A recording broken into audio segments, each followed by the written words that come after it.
The room's construction was actually pretty impressive. The floor was a thick sheet of transparent plexiglass layered over a mirror, identical to the ones that made up the ceiling and walls. With the door shut, the mirror on its other side was just as seamless as the rest. Thin fluorescent bulbs ran between the crevices where each mirror met the next, washing the room in its endless reflections in a pale yellow light. I made the mistake of looking down at the chasm of reflections below me and almost fainted. I shut my eyes and held out my hands, feeling for the nearest wall. I leaned against it while trying to force my head to stop spinning. Someone was whispering my name. Joel.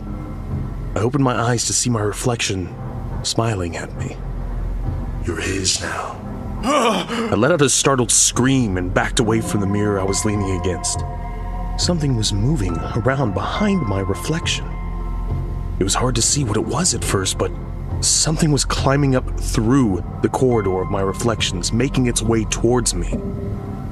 As it got closer, I saw that the something was me. Well, not exactly. His features were too blurred, as if this reflection of me had been so far back that his face had been reduced to a distorted mess.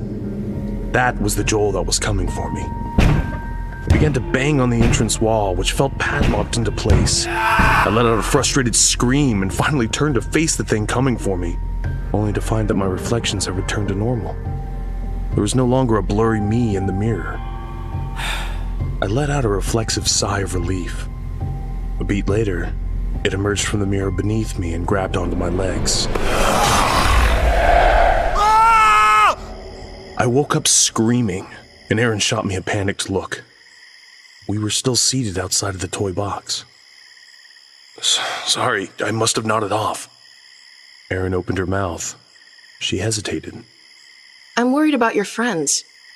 I rubbed my eyes. Why? How long have they been gone? A while. Almost 30 minutes. I pulled out my phone to check the time, confirming what Erin had said, and I sighed. I guess we should go check on him. As Aaron and I started on the path back towards the entrance to the orchard, I nodded in the direction of the Sawyer house. You think he's gonna show? Aaron thought about it for a moment and nodded. I hope so. If not, I don't know what I'll do. I glanced at her, worried that Aaron was just about to start crying, but the look on her face was one of stoic acceptance. Just as I realized that I was staring at her, Aaron looked up at me and we exchanged a moment of awkward eye contact. I smiled to try and play it off as I quickly faced forward. It was then that I realized we had lost our way in the dark and had somehow ended up in the dense patch of woods that bordered the orchard. How the hell? I scanned the surrounding wilderness with my flashlight, trying to get my bearings, but I couldn't locate the orchard or any of its accompanying structures in the darkness. Then, after a bit of what I thought had been backtracking, we found ourselves at the front steps of the Sawyer house. It was a rustic white two-story. 3 if you counted its 6-foot elevated flood-proof foundation, similar to a lot of homes in the area. The space beneath the porch was unlit and pitch black. Yet, staring into it, I could have sworn I saw movement under there as Aaron gestured at the house. Guess we might as well say hi. Aaron started up the front stairs before I could even begin to mention the many ways in which that might be a bad idea. And, without hesitation, she knocked on the front door. Shit. I hurried up the stairs to stand beside her. There was a tense beat of silence, and then from inside came the sound of footsteps across the hardwood floor. The door was suddenly yanked open, and a middle-aged woman with gray-streaked hair and the brightest blue eyes I had ever seen was standing there, glaring at us. This must have been Darlene. She gave us a bit of a cursory scan. You here for the box? I experienced a moment of intense déjà vu. Sort of. Darlene leaned outside and glanced around. You better come in then. Aaron and I exchanged a cautious look as the woman turned and started back inside, leaving the front door open behind her. Aaron responded with a shrug that said, "Fuck it," and then entered the house. As I followed her in and shut the door, I heard something rustling in the bushes outside. Lock it, please. There's shit all in these woods. The rustling sound grew louder as I turned the deadbolt, and it slid home with an ominous thunk. We followed Darlene into a den that reeked of weed as she gestured to a half-smoked blunt burning away in the ashtray. Help yourself. She gestured to the blunt. She took a seat on the sofa and muted the large flat-screen TV mounted to the wall in front of her. Now, how can I help you? I cleared my throat. We were told to expect a Will Sawyer. Is he coming? He killed himself last night, so probably not. Oh my god, I'm so sorry. Yeah. So, how can I help you? Well, I held up my phone and showed her Troy's picture. We were wondering if you remember seeing this guy out at the orchard recently. Darlene examined the photo. Not that I recall. But I never went out there much after the incident with the toy box. It's my fault that godforsaken room got built in the first place. And every time I see the thing, I want to fucking cry. Erin tilted her head, her tone curious. It was your idea to build the Devil's Toy Box? Darlene slowly shook her head. No, I was sick. Like really sick. And that demon or whatever Willie summoned told him he would make me better if we built a room of mirrors and got people to go inside it. If your friend went in there, I can tell you one of three things happened. He's either dead, catatonic in a hospital, or out in those woods. The ones that end up out there, something happens to them. Like when a pig gets loose and grows tusks. But if it'll help, you're welcome to look for him here. Here, as in your house? Yeah. Darlene stood, slid her coffee table out of the way, and pulled the rug aside to reveal a crude hatch cut into the hardwood floor. Will brought a few of the ones that went in back home. I think he felt sorry for them. Anyway, he kept them down here. The woman pulled open the trap door, and I was hit with a stench that was so potent. I don't know how we didn't notice it when we were outside. It was the smell of human filth en masse. Darlene nodded at me. You got a flashlight? I returned the nod and handed it to her. She switched on the light and aimed it down at the open hatch, revealing the upturned faces of 4 naked, emaciated men. Any of them look familiar? One of the men hissed at us. There were more rustling sounds from outside, and then something began to scratch at the living room window. Darlene glanced at the window. You got them riled up tonight. How long were you two out there? Before I could respond, a filthy hand with impossibly long fingers reached up and yanked me down through the trapdoor.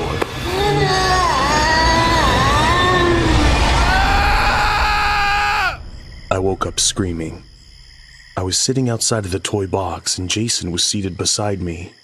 He gave me a sideways look. You okay? Yeah. Bad dream. Sorry. I was still reeling from the nightmare within a nightmare as I glanced around. Something felt off. Where are the girls? What girls? The girls. One of them being your girlfriend, Gretchen? Dude, Gretchen broke up with me like a month ago. Remember? Or is this something you're doing for your story? My what? The story you're gonna write about this. You're fudging the details, which you probably should. Are you gonna make up some fake reason why we're out here too? Some damsel in distress who needs you to investigate a derelict Halloween attraction? It's definitely a lot better than saying your depressed friend asked you to drive 3 hours to some rundown shack in the middle of the night where nothing whatsoever happened. And then your friend shot himself. What? Jason slid the barrel of a handgun into his mouth and pulled the trigger. I was sitting close enough that the shot rendered me temporarily deaf. I stood and slowly backed away, my gaze fixed on the crater of blood and viscera that had been my friend's head mere moments ago. my own head ringing like a goddamn church bell from the large caliber handgun going off next to it. Still, I couldn't look away. Finally, I forced myself to turn and watch where I was going so that I could hurry up and get the fuck out of there. As I started toward the entrance, I glanced back once more to give my dead friend a final parting glance, and halted when I saw that he wasn't there. Jason's blood and brains were still splattered across the front of the toy box, so I assumed that meant I hadn't imagined the whole thing. But the folding chair where he had been sitting was now void of his slumped, lifeless body. As I stood there, trying to figure out where Jason's corpse could have gone, a stream of stagnant-smelling water splattered against the side of my face. I turned to see Jason's mostly headless body draped over one of the Exorcist Games mounted water guns. I'm not exactly proud to admit this, but I froze when I saw him, thinking that Jason had gone full-on undead zombie.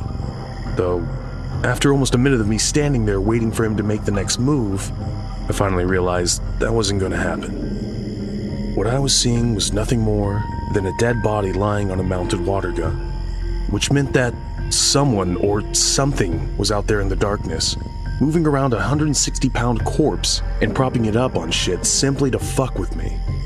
This was the realization that finally sent me running. I was in my 91 Jeep Cherokee and halfway down the unpaved dirt road back to the highway when the Cherokee hit a bump that dislodged something from its undercarriage. I pulled over and started to get out so I could take a look at what it had been. And that's when I realized I was once again looking at Jason's mangled body.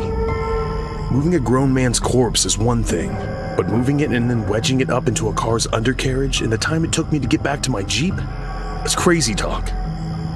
I really don't like to give this part much thought because the truth of it is kind of depressing. Real-life Jason had been really depressed about the breakup with Gretchen, and I guess I should have seen it coming, but I didn't. And so I went back home and started to write it all down, just as Jason knew I would. I got about this far when I was interrupted by a knock on the door to my apartment.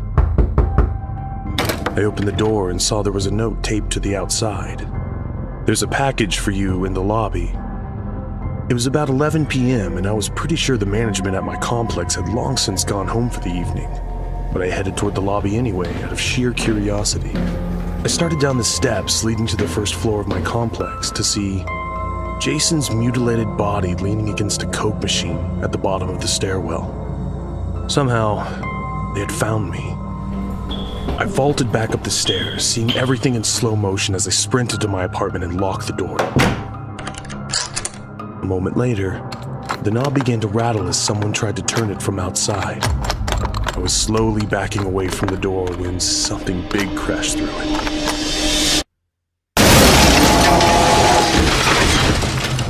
Though, it was no longer my front door, but rather the inside wall of the toy box that suddenly buckled inward to reveal a familiar set of headlights.